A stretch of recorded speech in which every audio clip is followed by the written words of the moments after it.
Battez-moi aux échecs et je vous donnerai 100 millions de dollars. Le milliardaire sourit narquoisement, mais lorsque la fille de la femme de chambre leva un pion, son empire commença à trembler. C'est un jeu pour les intellectuels, pas pour les gens simples. Le rire du milliardaire brisa le silence de la bibliothèque, résonnant sur les sols en marbre et les étagères remplies d'éditions originales. Il s'appelait Preston Montgomery, légende de Wall Street, bâtisseur d'empire, un homme qui n'avait jamais perdu. Devant lui se tenait Susan Miller, une femme de ménage trop timide pour répondre, et sa fille Abigail, âgée de seulement 9 ans, une enfant, un murmure de défi. Ma mère ne joue peut-être pas, monsieur, mais moi, oui. Des halètements s'ensuivirent. Investisseurs, rivaux et serviteurs retinrent leur souffle, tandis que Preston souriait narquoisement, tapotant le roi d'ivoire entre ses doigts. Toi, une enfant? Très bien. Alors bade-moi et je te donnerai 100 millions de dollars. Si tu perds, ta mère disparaîtra à jamais. Les pièces étaient en place et le monde entier observait. Un roi n'est qu'un morceau de bois jusqu'à ce qu'un enfant en fasse une arme. Il pensait que le jeu se jouait contre une simple servante, une femme qu'il pouvait facilement écraser, mais il n'avait pas vu la fillette de 9 ans, aux yeux vieux, qui se tenait dans l'ombre de sa mère. La grande bibliothèque du domaine Montgomery était un lieu silencieux et imposant. Elle était imprégnée de l'odeur du cuir vieilli et du cirage pour bois coûteux. La lumière du soleil filtrait à travers les hautes fenêtres cintrées, illuminant les grains de poussière qui dansaient dans l'air. Cette pièce était le cœur du monde de Preston Montgomery. Elle témoignait de son pouvoir, de son intelligence et de sa richesse. Chaque livre était une première édition. Chaque tableau était un original et au centre de la pièce, sur un piédestal en marbre, se trouvait un magnifique coffret. Les pièces étaient sculptées dans de l'ivoire et de l'obsidienne. Le plateau était une plaque polie de jade et de marbre. C'était une pièce de musée, un objet de collection. C'était aussi un champ de bataille. Preston Montgomery, un homme qui avait conquis Wall Street et bâti un empire mondial à partir de rien, aimait le jeu d'échecs. Il aimait sa logique, sa stratégie et sa nature froide et impitoyable.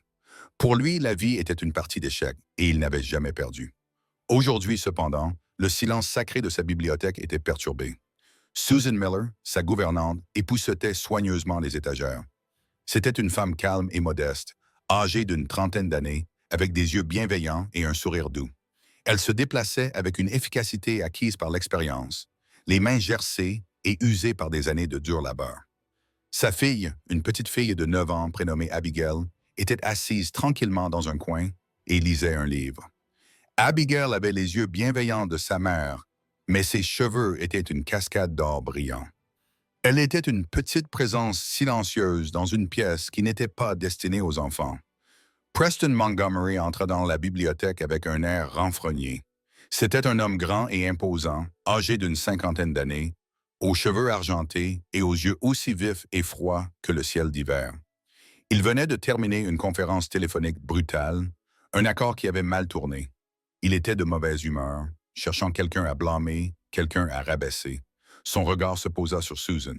« Vous » aboya-t-il, sa voix résonnant dans la pièce silencieuse. « Avez-vous terminé? J'ai besoin de réfléchir. Je ne peux pas réfléchir avec vous qui virevoltez comme un oiseau nerveux. » Susan tressaillit. « J'ai presque terminé, Monsieur Montgomery. Il ne reste plus que cette dernière étagère. » Preston plissa les yeux. Il se dirigea vers le jeu d'échecs, ses chaussures coûteuses claquant sur le sol en marbre. Il prit le roi noir et le retourna dans sa main. « Vous jouez aux échecs, Susan? » demanda-t-il d'une voix empreinte de condescendance. Susan secoua la tête. « Non, monsieur, je n'ai jamais appris. » Preston rit d'un rire court et sans humour. « Bien sûr que non. C'est un jeu d'intelligence, de stratégie. Il faut un certain type d'esprit. Un esprit capable de prévoir 10 coups à l'avance. Un esprit capable d'anticiper et de dominer. » Il replaça le roi sur sa case avec un clic décisif. Ce n'est pas un jeu pour les gens simples. L'insulte resta suspendue dans l'air, épaisse et suffocante. Susan rougit de honte. Elle voulait être invisible, disparaître dans le décor, mais elle ne pouvait pas. Elle avait une fille à charge. Elle avait des factures à payer. Elle ravala donc sa fierté et ne dit rien. Mais Abigail avait entendu. Elle avait vu la douleur briller dans les yeux de sa mère. Elle ferma son livre et se leva. Sa petite voix, claire et assurée, rompit le silence tendu.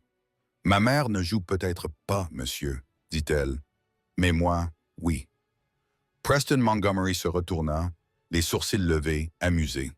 Il regarda la petite fille blonde, un sourire cruel et imperceptible jouant sur ses lèvres. « Tu as dit, une enfant, et que sais-tu des échecs? » « Je sais que ce n'est pas une question d'intelligence, répondit Abigail, le regard fixe. Ce qui compte, c'est de bien comprendre les pièces et d'être prêt à faire des sacrifices pour protéger son roi. » Preston fut surpris par ces paroles, par la confiance tranquille qui se dégageait de sa voix. Il vit une lueur dans ses yeux, quelque chose qu'il ne parvenait pas à définir. C'était une étincelle d'intelligence, une profondeur qui semblait incongrue chez une enfant de son âge. Pendant un instant, il fut intrigué, mais son arrogance reprit rapidement le dessus. « Vraiment ?» ricana-t-il. « Eh bien, petite fille, voyons ce que tu sais faire. Jouons une partie. » Il désigna le magnifique coffre. « Toi et moi, tout de suite. » Susan se précipita, le visage pâle d'inquiétude. « Monsieur Montgomery, je vous en prie, ce n'est qu'une enfant. Elle ne voulait pas vous manquer de respect. » Preston fit un geste de la main pour la faire taire. « N'importe quoi. L'enfant veut jouer. Laissez-la jouer. Ou bien a-t-elle peur? » Il regarda Abigail, le regard provocateur. « Qu'y a-t-il, petite fille? Tu ne fais que parler. » Abigail regarda sa mère, puis le milliardaire. « Je n'ai pas peur, dit-elle doucement. » Une lueur malicieuse apparut dans les yeux de Preston. Il vit là l'occasion de s'adonner à un jeu cruel, un moyen d'évacuer ses frustrations. Il allait écraser cet enfant, l'humilier et lui donner, ainsi qu'à sa mère, une leçon d'humilité. « Très bien, dit-il avec un large sourire malicieux. « Rendons cela intéressant, faisons un petit pari, dit-il en se penchant vers elle, d'une voix basse et théâtrale. « Si tu gagnes, dit-il en prononçant lentement chaque mot pour un effet maximal, je te donnerai 100 millions de dollars. » La pièce devint silencieuse. Susan eut le souffle coupé et porta la main à sa bouche. La somme était si énorme, si astronomique, qu'elle semblait être une blague. Mais Preston Montgomery ne plaisantait pas. Son visage était un masque de certitude suffisante. Il laissa l'offre en suspens pendant un moment, savourant le choc et l'incrédulité sur le visage de Susan. Puis il prononça la phrase clé. « Mais si vous perdez, continua-t-il la voix glaciale, votre mère sera renvoyée et vous ne remettrez plus jamais les pieds dans cette maison. Ta mère est renvoyée et tu ne remettras plus jamais les pieds dans cette maison. » Il se pencha en arrière, un sourire triomphant sur le visage. Il les avait acculés dans un coin. Il leur avait fait une offre qu'ils ne pouvaient refuser et une menace qu'ils ne pouvaient ignorer. Le jeu était lancé, les pièces étaient en place et Preston Montgomery savourait déjà sa victoire. Mais il avait commis une erreur de calcul fatale. Il avait sous-estimé son adversaire. Il avait regardé Abigail et vu une petite enfant insignifiante. Il n'avait pas vu l'esprit derrière ses yeux, un esprit qui avait été forgé dans le creuset d'une guerre oubliée, un esprit qui avait été formé à l'art de la stratégie par un maître du jeu. Il n'avait pas vu le fantôme d'un héros de guerre, un homme qui avait affronté la mort et lui avait ri au nez, un homme dont le sang coulait dans les veines de la petite fille blonde qui se tenait maintenant devant lui, prête à jouer. Le jeu était sur le point de commencer et le monde du milliardaire était sur le point d'être bouleversé. Le grand-père d'Abigail, Frank, était un homme qui voyait le monde en noir et blanc, non pas en termes de moralité, mais dans les cases austères et impitoyables d'un échiquier. C'était un vétéran de la guerre de Corée, un homme qui avait passé sa jeunesse dans les collines gelées d'un pays étranger, à mener une guerre que peu de gens comprenaient. Il était rentré chez lui, devenu un homme calme et solitaire, avec un esprit toujours en ébullition, toujours en train de calculer. Il avait trouvé du réconfort dans le jeu d'échecs. C'était un monde de pure logique, de cause à effet. Il n'y avait pas de place pour les émotions, ni pour la chance. C'était une bataille de volonté, un test d'intelligence. Et Frank était un grand maître, pas au sens officiel du terme. Il n'avait jamais participé à un tournoi, n'avait jamais cherché à se classer, mais il avait étudié le jeu avec une passion féroce et obsessionnelle. Il avait dévoré tous les livres, analysé tous les matchs célèbres et joué des milliers de parties contre lui-même, guerrier solitaire dans une guerre silencieuse. À la naissance d'Abigail, quelque chose en Frank s'était adouci. Il voyait en sa petite fille une âme sœur, un esprit aussi vif et curieux que le sien. Il commença à lui enseigner le jeu alors qu'elle n'avait que 5 ans. Il n'utilisait pas un jeu sophistiqué et coûteux comme celui de Preston Montgomery. Il utilisait un vieux plateau en bois abîmé avec des pièces usées par des années d'utilisation. Il ne lui enseigna pas les ouvertures ni les lignes d'attaque mémorisées. Il lui enseigna l'âme du jeu. Il lui apprit à voir l'échiquier comme un être vivant, un paysage de possibilités. Il lui apprit à comprendre la personnalité de chaque pièce, ses forces et ses faiblesses. Le pion, disait-il d'une voix grave et rauque, est l'âme des échecs. Il semble faible, insignifiant, mais il a le potentiel de devenir une reine. Il peut changer le cours de la partie. Ne sous-estime jamais le pion, Abby. Ne sous-estime jamais les petits. Il lui a enseigné le sacrifice, le fait de renoncer à une pièce précieuse pour obtenir un avantage stratégique. Parfois, disait-il, le regard lointain, il faut perdre une bataille pour gagner la guerre. Il faut être prêt à renoncer à quelque chose que l'on aime pour le bien commun. Il lui a appris à penser comme son adversaire, à se mettre dans sa tête, à comprendre ses peurs et ses désirs. Chaque joueur a son style, expliquait-il. Un rythme, un signe. Tu dois écouter le jeu, Abby. Il te dira tout ce que tu dois savoir sur la personne assise en face de toi.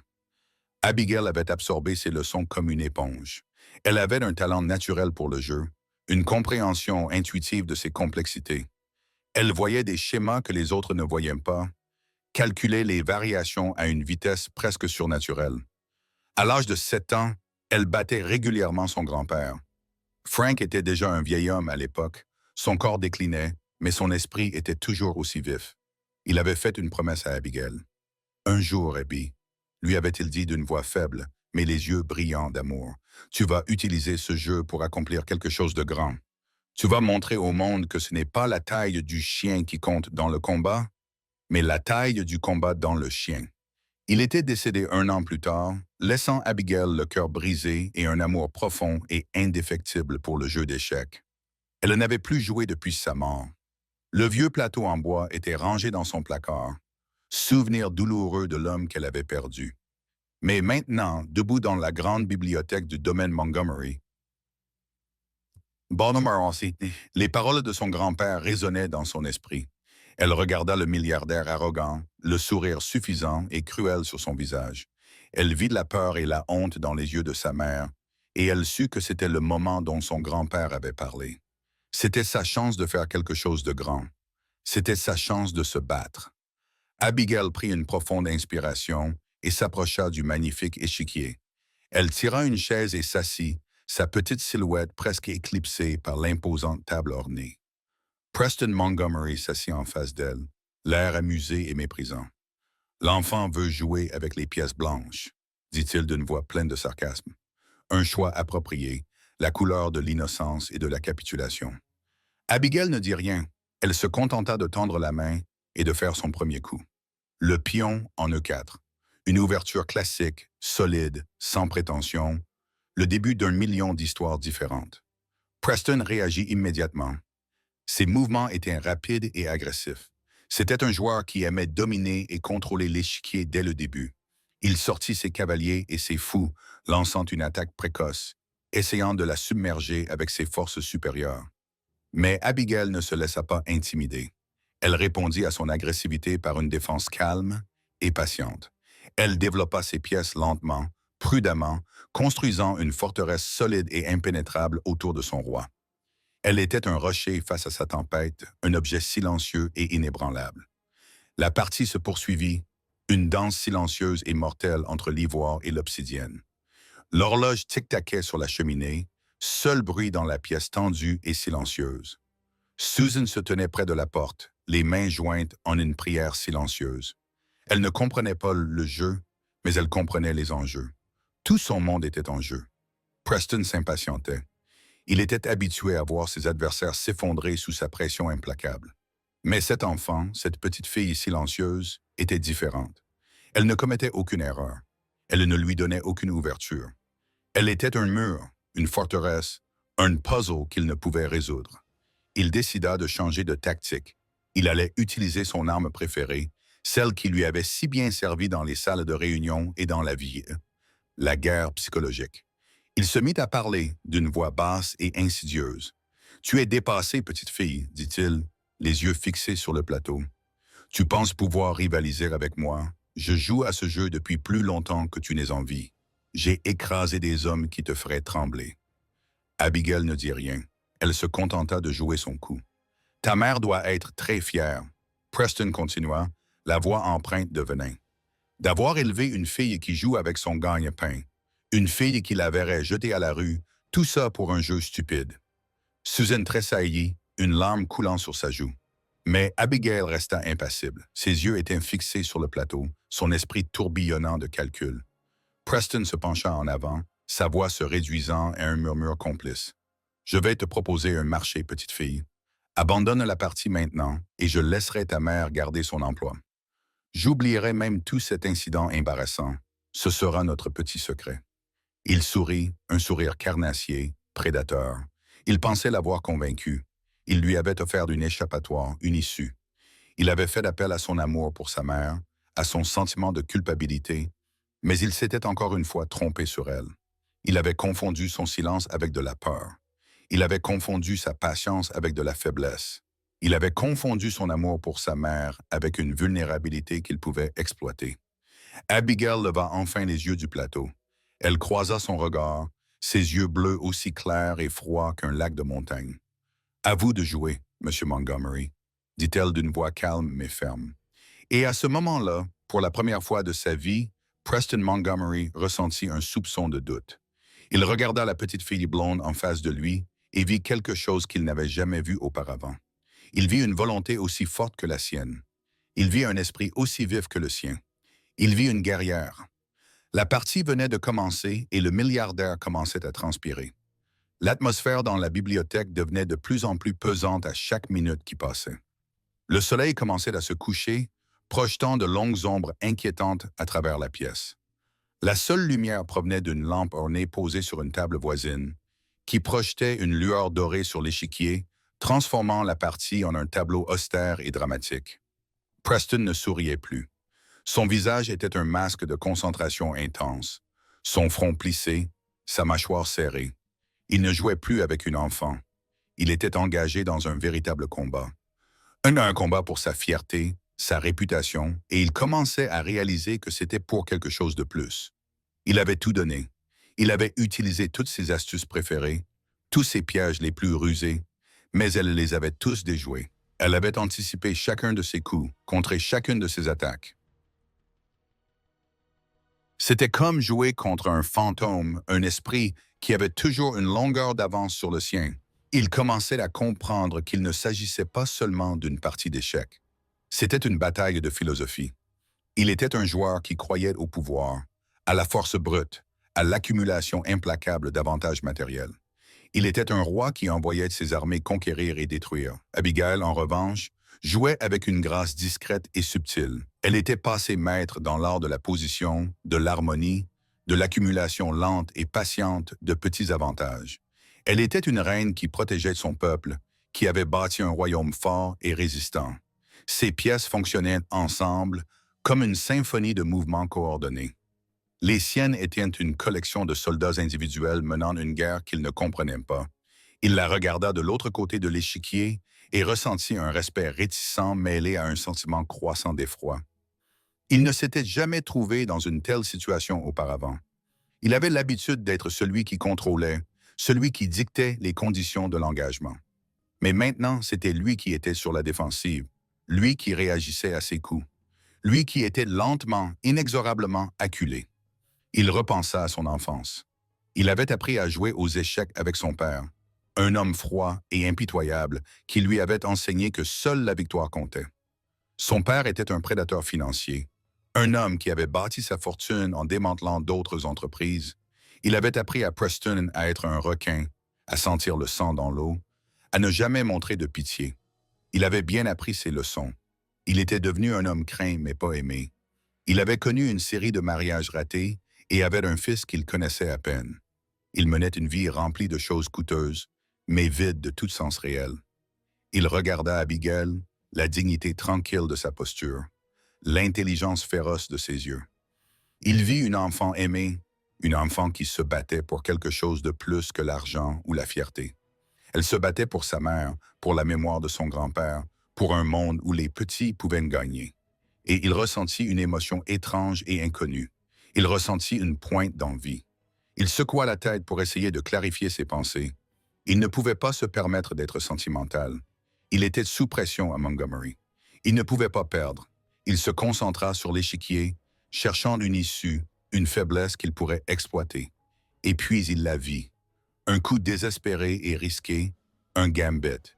Il sacrifierait sa reine, sa pièce la plus puissante, pour attirer son roi dans un piège.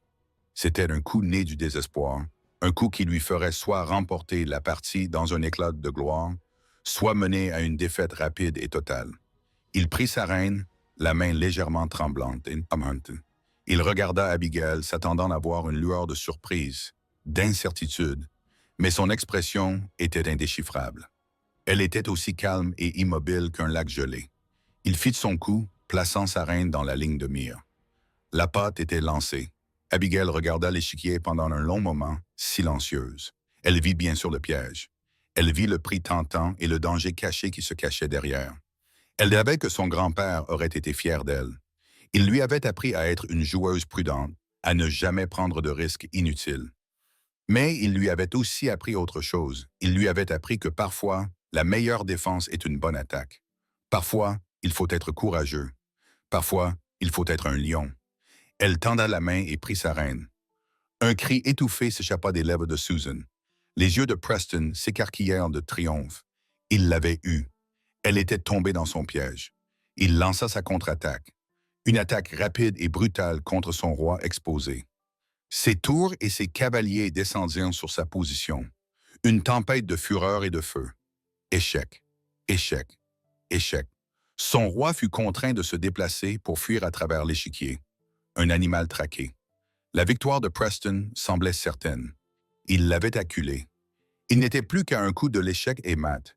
Il se pencha en arrière sur sa chaise, un sourire cruel et triomphant revenant sur son visage. « C'est fini, petite fille », dit-il d'une voix grave et jubilatoire. « Tu t'es bien battue, mais au final, c'est toujours le roi qui gagne. » Il tendit la main pour effectuer son dernier coup gagnant. Mais il s'arrêta. Il avait vu quelque chose d'impossible. Il regarda à nouveau l'échiquier, les yeux écarquillés d'incrédulité. Il avait été tellement concentré sur sa propre attaque, tellement aveuglé par son arrogance, qu'il l'avait manqué. Il avait manqué le coup discret, subtil et brillant qu'elle avait effectué 3 tours auparavant. Il avait été tellement concentré sur son roi qu'il avait oublié ses pions. Et l'un de ses pions, l'un de ces petits pions insignifiants et sous-estimés, avait lentement et discrètement remonté l'échiquier, sans être remarqué, sans être inquiété. Et maintenant, il se trouvait à la limite de sa propre rangée arrière, à une case de devenir une reine. Son sang se glaça. Il comprit tout en un éclair d'une clarté écœurante. Son attaque était une imposture. Sa victoire était une illusion. Il avait été tellement occupé à traquer son roi qu'il avait laissé son propre royaume sans défense. Elle n'était pas tombée dans son piège. Elle avait tendu le sien. En un piège plus profond, plus subtil et bien plus mortel que le sien. Elle avait sacrifié sa reine, non par cupidité, mais par un calcul froid et brillant. Elle lui avait donné un prix pour le distraire, pour l'aveugler, pendant qu'elle mettait sa véritable arme en position. Il leva les yeux vers elle, le visage pâle, le cœur battant à tout rompre dans sa poitrine. Abigail croisa son regard, le visage impassible. Puis elle fit son dernier coup. Le pion en D1, le pion, ce petit pion insignifiant, avait atteint le bout de l'échiquier et était devenu une reine. Une nouvelle reine, une deuxième reine. Une reine qui était désormais pointée comme un poignard vers le cœur de son royaume. « Échec et mat », dit-elle d'une voix douce et calme, plus forte qu'un coup de tonnerre. La partie était terminée. Le milliardaire avait perdu et le monde était bouleversé. Le silence dans la pièce était absolu. C'était un silence lourd et suffocant, seulement rompu par le tic-tac de l'horloge sur la cheminée. Preston Montgomery fixait l'échiquier, le visage blanc comme un linge. Son esprit, d'ordinaire si vif, si perspicace, était envahi par un fouillis de pensées confuses. Il avait perdu. Ces mots résonnaient dans sa tête, tel un mantra d'incrédulité. Louis Preston Montgomery avait perdu une partie d'échecs contre une fillette de 9 ans, la fille de sa gouvernante. Il était pourtant si sûr de sa victoire. Il avait été si arrogant, si méprisant. Il avait joué avec une confiance cruelle et désinvolte, se moquant d'elle, la rayant, savourant son triomphe inévitable. Et elle l'avait détruit. Elle y avait joué avec une brillante discrétion et une patience qui avaient démantelé chacune de ses attaques, déjoué chacune de ses stratégies. Elle y avait été un fantôme, une apparition, un esprit qu'il ne pouvait comprendre. Il leva les yeux vers elle, vers la petite fille blonde assise en face de lui, les mains soigneusement jointes sur ses genoux. Elle ne jubilait pas. Elle ne souriait pas. Elle le regardait simplement, ses yeux bleus remplis d'une sagesse étrange et troublante.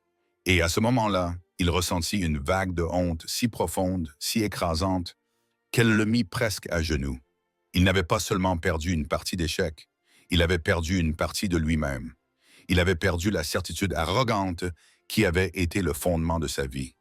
Il avait été un tyran. Il avait été un monstre. Il avait menacé une mère célibataire et tenté d'humilier un enfant. Et il avait échoué. Il retrouva enfin sa voix, un murmure étranglé. « Comment ?» demanda-t-il. « Comment as-tu fait ça ?» L'expression d'Abigail s'adoucit. « C'est toi qui me l'as appris, dit-elle d'une voix douce. « C'est moi qui te l'ai appris, répéta-t-il perplexe. « Tu as dit que les échecs étaient un jeu d'intelligence, expliqua-t-elle. Mais ce n'est pas le cas. C'est un jeu de compréhension. Tu comprends le pouvoir, tu comprends comment attaquer, comment dominer, mais tu ne comprends pas le sacrifice. Tu ne comprends pas le travail d'équipe.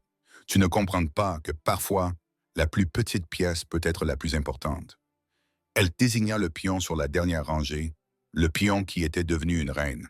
« Tu ne l'as pas vu venir, dit-elle. Tu étais tellement occupé à regarder les grandes pièces, les pièces puissantes, que tu as oublié la petite. » Ces mots n'étaient pas une accusation. C'était simplement un constat, mais ils le frappèrent avec la force d'un coup physique. Il avait passé toute sa vie à regarder les grandes pièces. Il avait amassé une fortune, bâti un empire, conquis le monde, mais il avait oublié les petites choses. Il avait oublié la gentillesse, la compassion, l'amour. Il regarda Susan, qui se tenait désormais aux côtés de sa fille, les yeux remplis d'un mélange de peur, de soulagement et d'une fierté protectrice farouche. Il avait traité cette femme avec tant de mépris, tant de dédain. Il ne la considérait que comme une servante, un meuble. Mais c'était une mère. C'était une femme qui avait élevé une fille au talent extraordinaire et à la grâce profonde. Il avait fait un pari ridicule, arrogant, insensé, de 100 millions de dollars. Les mots restaient suspendus dans l'air, monument à sa propre stupidité. Il était un homme de parole. Il n'avait jamais rompu une promesse, jamais renié un accord. Mais là, c'était différent. Il s'agissait d'une enfant. Il s'agissait d'une femme de ménage. Leur donner autant d'argent changerait leur vie à jamais. Cela reviendrait également à admettre sa propre défaite, son humiliation à une échelle presque inimaginable. Il était Preston Montgomery. Il était un homme qui ne perdait pas. Il pouvait trouver un moyen de se sortir de cette situation. Il pouvait prétendre qu'il s'agissait d'une blague. Il pouvait engager une armée d'avocats pour les occuper au tribunal pendant des années. Il pouvait les écraser comme il en avait écrasé tant d'autres. Il regarda à nouveau Abigail et vit son grand-père dans ses yeux. Il vit la force tranquille, l'intégrité inébranlable, l'amour profond et indéfectible pour le jeu. Il vit un homme qui s'était battu pour son pays, un homme qui avait mené une vie honorable et pleine de sens. Et il sut ce qu'il devait faire. Ce fut la décision la plus difficile de sa vie. C'était une décision qui allait à l'encontre de tous ses instants, de toutes les fibres de son être. Mais il savait avec une certitude aussi claire et froide qu'un matin d'hiver que c'était la bonne décision. Il prit une profonde inspiration. Il se leva. Il tendit la main. « Tu as gagné, Abigail », dit-il d'une voix calme mais claire. « C'est réglé. Un accord est un accord. » Susan Miller regarda, figée, la main de Preston Montgomery restée tendue dans la pièce silencieuse. C'était une main large et puissante, une main qui avait signé des contrats d'1 milliard de dollars et écrasé des concurrents sans hésiter. À présent, elle était tendue vers sa fille de 9 ans dans un geste de capitulation. Abigail regarda la main tendue, puis le visage pâle du milliardaire. Elle vit la tempête dans ses yeux, la confusion, la honte, l'émergence d'un respect réticent. Elle ne prit pas sa main. Au lieu de cela, elle fit un petit signe de tête presque imperceptible. Ce n'était pas un geste de triomphe, mais de reconnaissance. Le jeu était terminé. La dette était réglée. Preston baissa lentement la main, ressentant une nouvelle vague d'embarras. Bien sûr, elle ne lui serrerait pas la main. Pourquoi le ferait-elle? Il avait été un monstre pour elle et sa mère. La poignée de main était une coutume entre égaux, et il les avait traités comme tout sauf cela.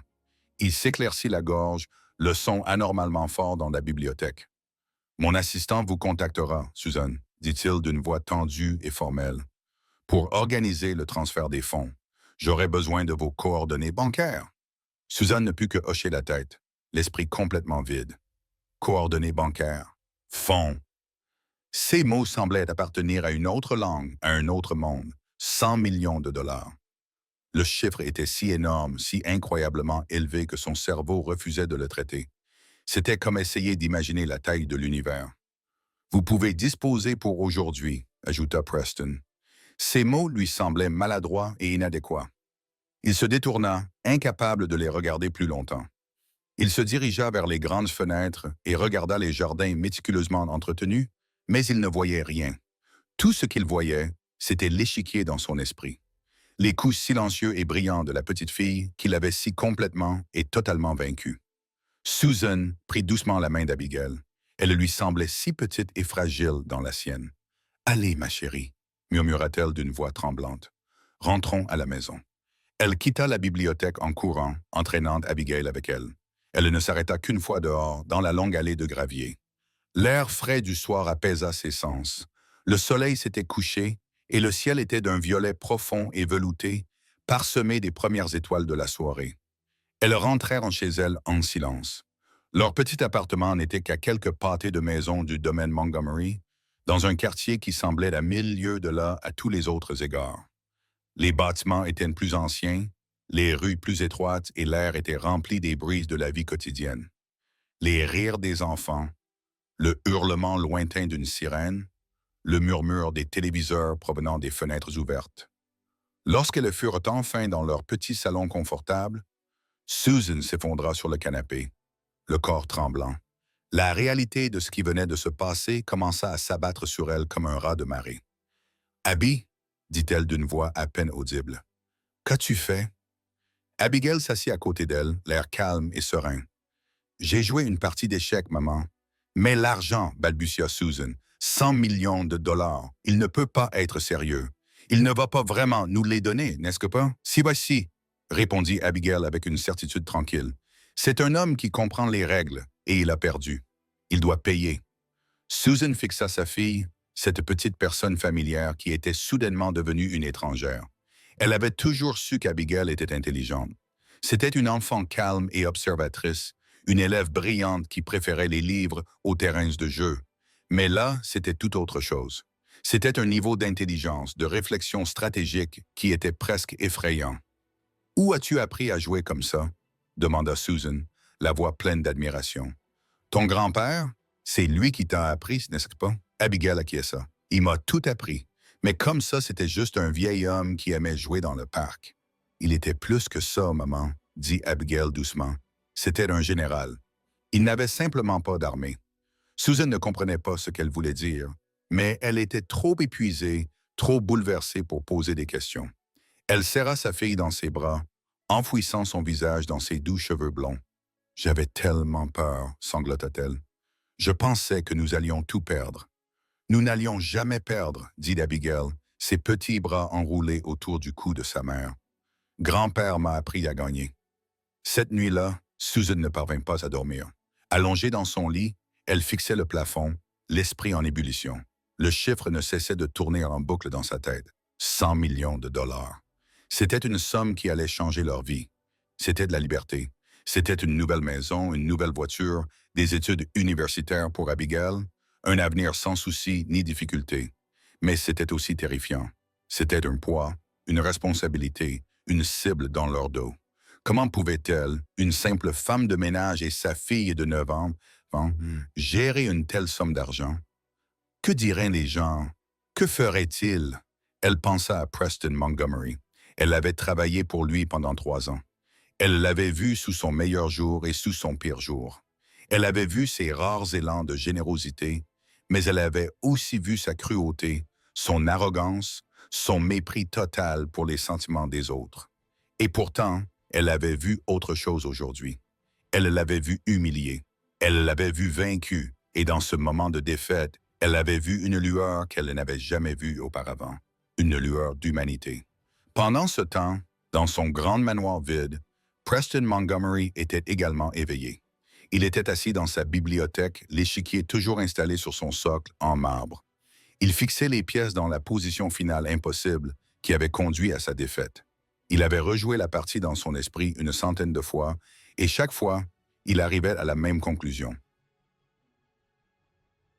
Il avait été surpassé non seulement sur le plan tactique, mais aussi sur le plan intellectuel, stratégique et mental. C'était un homme qui se vantait de sa capacité à lire dans les pensées des gens, à comprendre leurs motivations, à prédire leurs actions. Mais il avait été complètement aveugle à la véritable nature de la petite fille calme, assise en face de lui. Il avait vu une enfant, il n'avait pas vu l'esprit d'un grand maître. Qui était-elle? D'où venait-elle? Il prit son téléphone et appela son chef de la sécurité, un homme nommé Henderson, qui travaillait pour lui depuis 20 ans. Henderson était un ancien agent du FBI, un homme capable de trouver une aiguille dans une botte de foin, un fantôme dans une machine. Henderson, dit Preston d'une voix basse et pressante, « J'ai une mission pour vous. Je veux que tu découvres tout ce que tu peux sur ma gouvernante Susan Miller et sa fille Abigail. Y a-t-il un problème, monsieur? » demanda Henderson d'une voix calme et professionnelle. « Pas de problème, répondit Preston, juste de la curiosité. Je veux en savoir plus sur leur famille, leur histoire, leurs antécédents. Je veux en savoir plus sur le père de la fille. Je veux en savoir plus sur son grand-père. Je veux tout savoir, et je veux que ce soit sur mon bureau demain matin. » Il raccrocha le téléphone et fixa l'échiquier. C'était un homme qui ne croyait pas au mystère. Il croyait aux faits, aux données, à la logique froide et dure des résultats financiers. Et il était déterminé à résoudre le mystère d'Abigail Miller. Il était déterminé à comprendre l'esprit de l'enfant qu'il avait mis à genoux. Il avait le sentiment, un sentiment profond et troublant, que c'était plus qu'une simple partie d'échecs. Il sentait que sa vie venait d'être irrévocablement changée d'une manière fondamentale. Le lendemain matin, une épaisse enveloppe en papier craft attendait Preston sur son bureau. Il l'ouvrit avec une certaine appréhension. À l'intérieur se trouvait un rapport détaillé sur la vie de Susan Miller. C'était une histoire simple, sans particularité. Elle avait grandi dans une petite ville de l'Ohio. Elle avait été une bonne élève, une fille calme qui n'avait jamais eu d'ennui. Elle avait épousé son petit ami du lycée, un homme nommé David Miller, qui avait été tué dans un accident de voiture alors qu'Abigail n'était encore qu'un bébé. Elle avait déménagé en ville quelques années plus tard pour chercher du travail et avait été employée au domaine Montgomery depuis lors. C'était une histoire de lutte silencieuse, de résilience, d'amour maternel. C'était une histoire que Preston aurait rejetée comme sentimentale et sans intérêt n'importe quel autre jour. Mais aujourd'hui, elle lui semblait différente. Elle semblait réelle. Il tourna la page pour arriver à la section consacrée au grand-père d'Abigail, Frank Miller. Et c'est là qu'il la vit. Une photo en noir et blanc prise dans les années 1950. On y voyait un jeune homme en uniforme militaire, au menton carré et au regard sérieux et intelligent. Preston fixa la photo, le sang se glaquant dans ses veines. Il connaissait ce visage. Il l'avait déjà vu sur une vieille photo défraîchie de l'histoire de sa propre famille. Il se leva et se dirigea vers une armoire verrouillée dans un coin de sa bibliothèque. Il l'ouvrit avec une clé qu'il gardait toujours sur lui. À l'intérieur se trouvait une collection de vieux albums photos, l'histoire de la famille Montgomery reliée dans des volumes en cuir. Il sortit un album datant des années 1970. Il feuilleta les pages, le cœur battant à tout rompre, puis il la trouva. Une photo de son père, une version plus jeune et plus impitoyable de lui-même, debout devant un petit bâtiment en briques. Et à côté de lui, l'air mal à l'aise et déplacé dans son costume bon marché, se tenait Frank Miller. Le nom de l'usine était inscrit sur une enseigne au-dessus de la porte. Miller & Sons Precision Tools, outils de précision Miller et Fils. Et soudain, tout lui revint en mémoire. Les histoires que son père lui racontait tard le soir autour d'un verre de whisky hors de prix. Les histoires de ses débuts, de ses premières conquêtes, des accords qui avaient jeté les bases de l'Empire Montgomery. La première règle des affaires, mon fils, disait son père, les yeux brillants d'une lueur prédatrice, c'est qu'il n'y a pas de règle. Tu prends ce que tu veux, tu écrases tes concurrents, tu ne fais jamais preuve de pitié. Sa première acquisition majeure avait été une petite entreprise familiale d'outillage et de matrices dans l'Ohio, une entreprise appelée Miller Sons.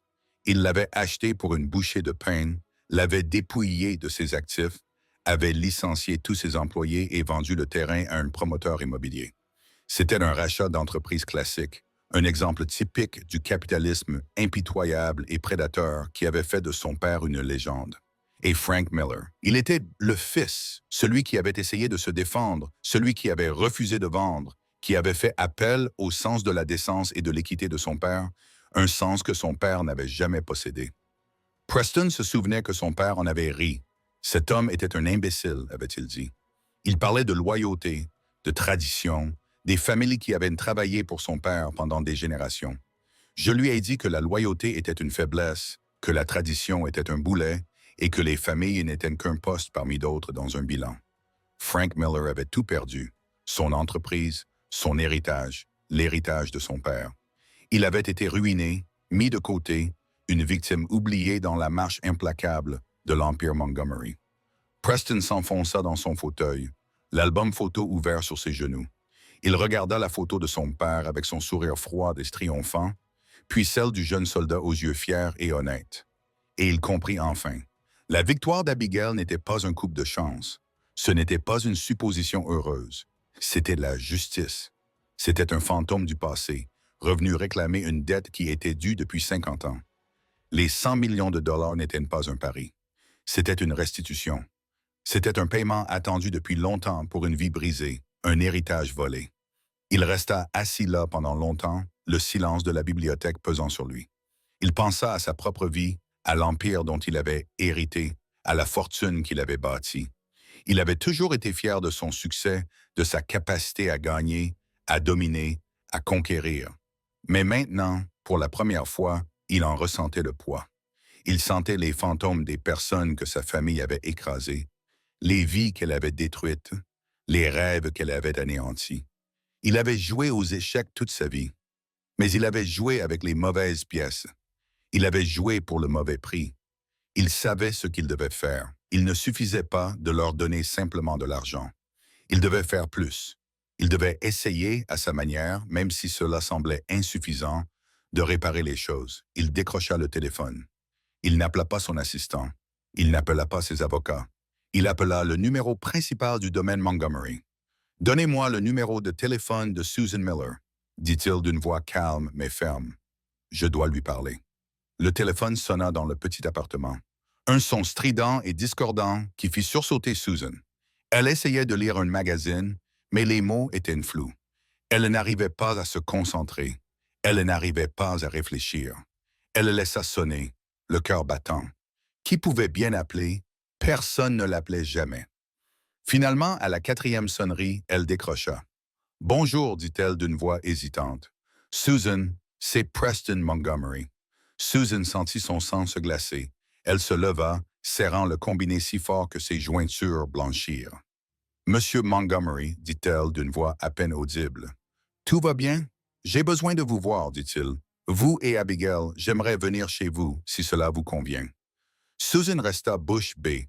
Preston Montgomery, dans son petit appartement modeste. L'idée était tellement absurde, tellement inimaginable, qu'elle ne savait pas comment réagir. « C'est à propos de l'argent, » dit-il d'une voix plus douce, moins autoritaire. « Mais c'est plus que ça. C'est à propos de votre beau-père. C'est à propos de Frank. » Le cœur de Susan fit un bond. « Frank? Que savait-il à propos de Frank? »« Je serai là dans 30 minutes, » dit-il, puis il raccrocha. Susan resta là, le combiné mort dans la main, l'esprit en ébullition. Elle regarda Abigail, qui était assise à la table de la cuisine, en train de dessiner dans son carnet de croquis. « Abby, » dit-elle d'une voix tremblante, « Monsieur Montgomery vient ici. » Abigail leva les yeux, le visage impassible. « Je sais, » dit-elle. À cet instant, Susan comprit que sa fille savait depuis le début.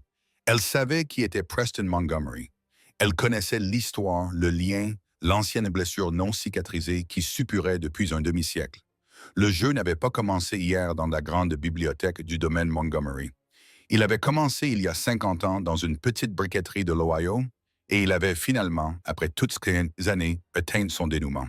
30 minutes plus tard, on frappa à la porte. Susan prit une profonde inspiration et ouvrit. Preston Montgomery se tenait là, non pas dans l'un de ses costumes sur mesure coûteux, mais dans un simple pantalon et un polo. Il semblait plus petit, en quelque sorte moins intimidant, sans l'armure de sa richesse et de son pouvoir.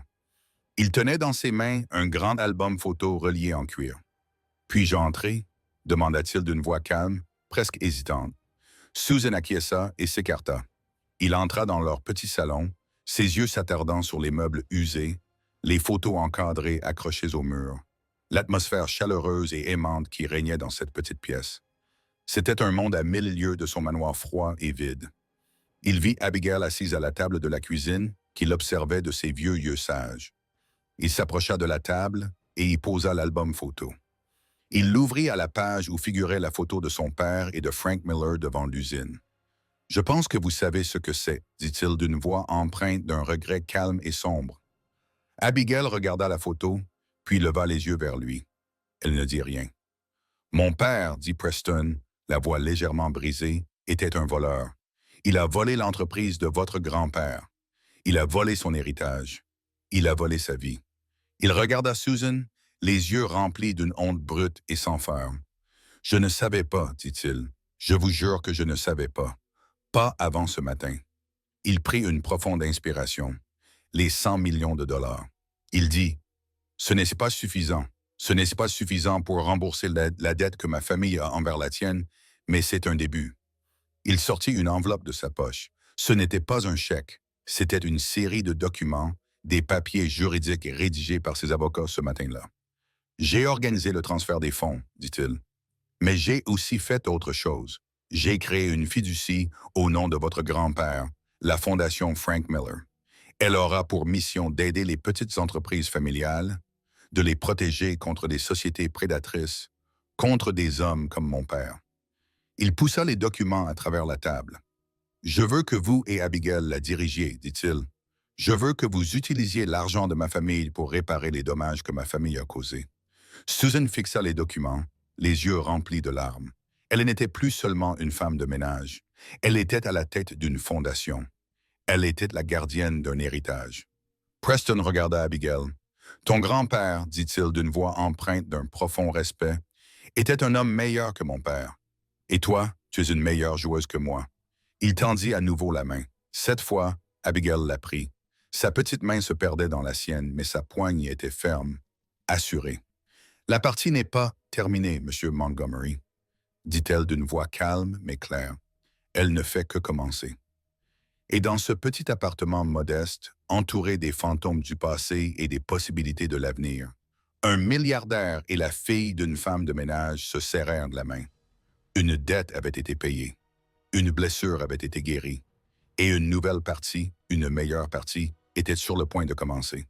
Un jeu où le petit gars, le pion sous-estimé, pouvait non seulement gagner, mais aussi changer le monde. À partir de ce jour, rien ne fut plus pareil. L'argent fut transféré.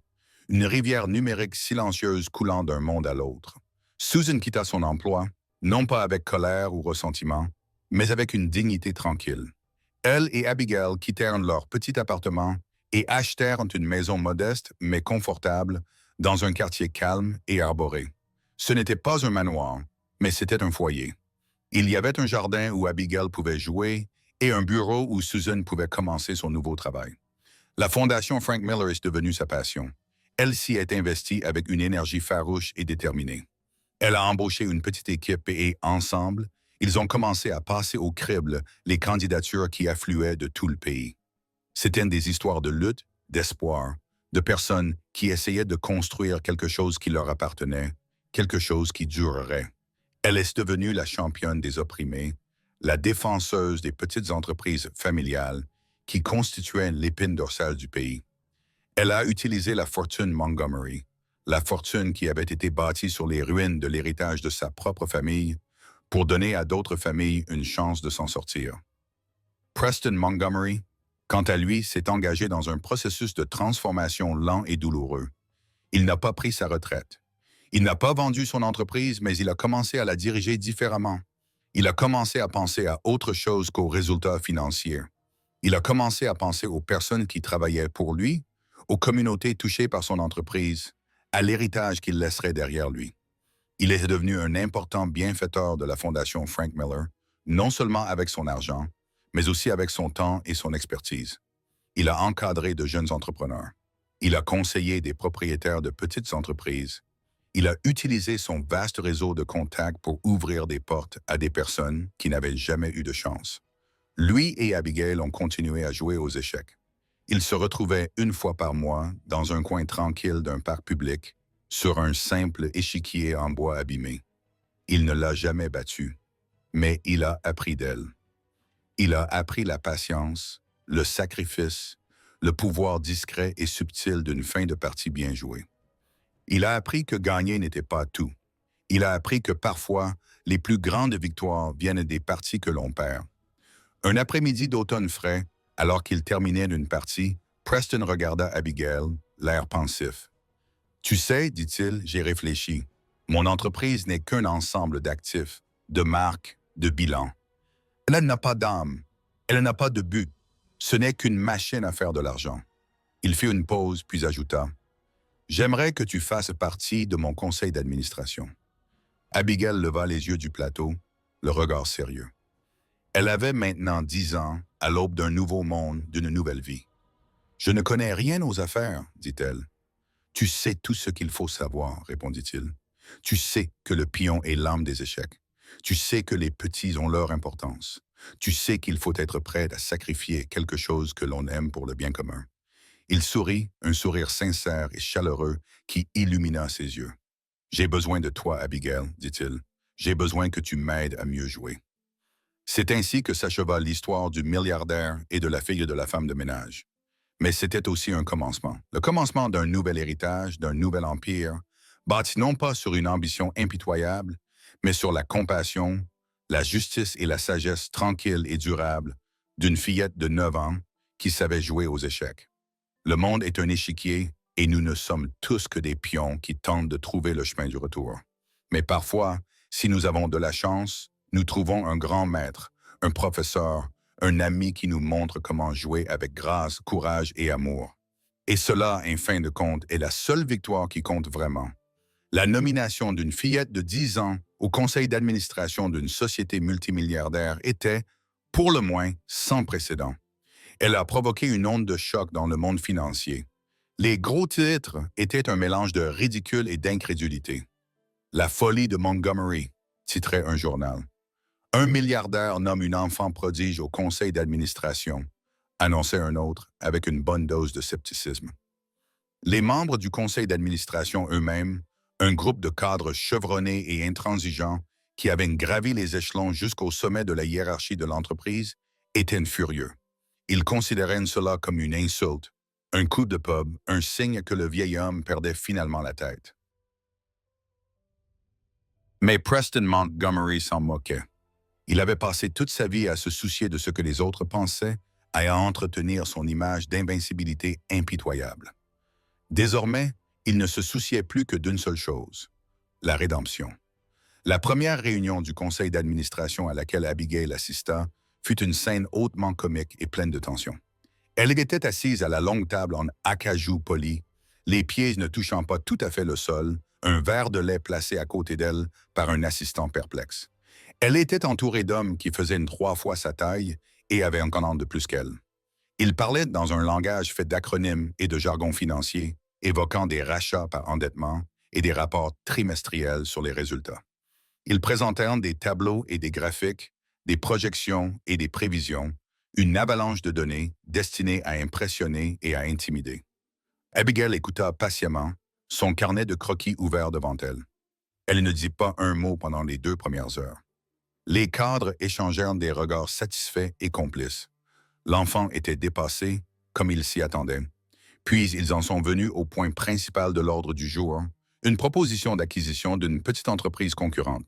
C'était une manœuvre classique de Montgomery, une prise de contrôle hostile qui créerait un monopole sur le marché, mais qui entraînerait également la fermeture de plusieurs usines et la perte de milliers d'emplois. Les dirigeants ont présenté le plan avec une efficacité clinique et froide. Leur voix était dépourvue de toute émotion. Ce n'était que du business. Lorsqu'ils ont eu terminé, il y a eu un moment de silence. Preston regarda Abigail à l'autre bout de la table. « Avez-vous des questions ?» demanda-t-il d'une voix neutre. Tous les regards se tournèrent vers la petite fille blonde. Elle leva les yeux de son carnet de croquis. « Oui, dit-elle d'une voix claire et assurée. « J'ai une question, dit-elle en montrant une ligne des projections financières. « Ce chiffre ici, dit-elle, celui qui indique les synergies, qu'est-ce que cela signifie? » Le directeur financier, un homme à la voix tonitruante et à l'ego démesuré, ricana avec condescendance. « C'est un terme technique, jeune fille, dit-il. Il fait référence aux économies que nous réaliserons en supprimant les postes redondants. »« Vous voulez dire en licenciant des gens ?» demanda Abigail. Le sourire du directeur financier vacilla. « Eh bien, balbutia-t-il, oui, je suppose que vous pouvez le dire ainsi. » Abigail tourna une page de son carnet de croquis. Elle avait dessiné un diagramme simple. Ce n'était pas un graphique financier. C'était un échiquier. « Vous voyez cette entreprise que vous voulez acheter, dit-elle, comme un pion, une pièce que vous pouvez sacrifier pour améliorer votre position. Vous la retirez de l'échiquier et vous devenez plus fort. » Elle regarda autour de la table, croisant le regard de chaque cadre tour à tour. « Mais vous oubliez quelque chose, dit-elle. Ce pion n'est pas seulement un morceau de bois. C'est toute une armée. Ce sont les ouvriers dans les usines.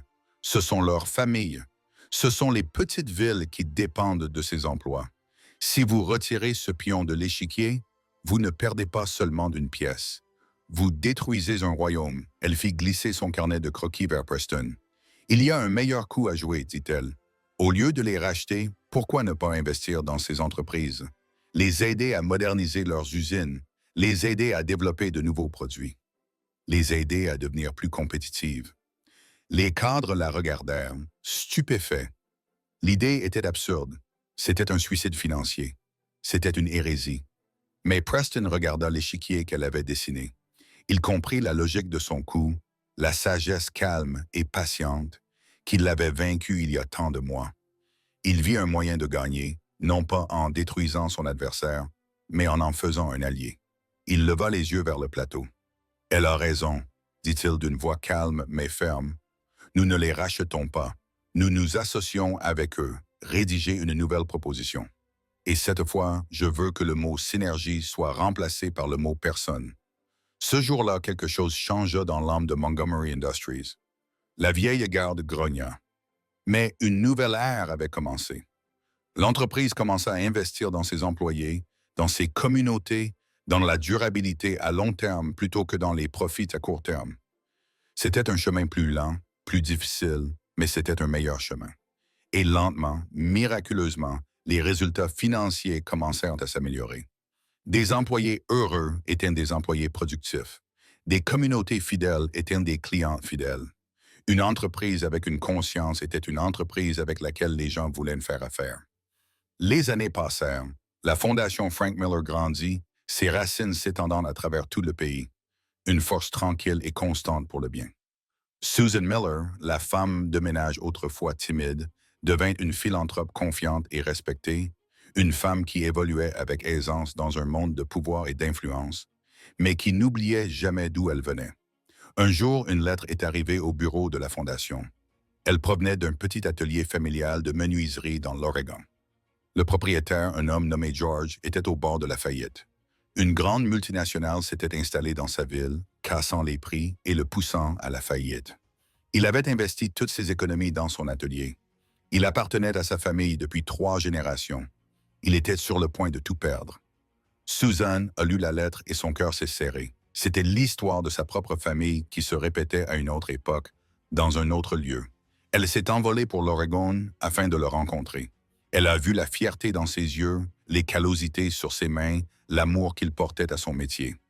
La Fondation lui accorda une subvention. Ce n'était pas une aumône, mais un coup de pouce.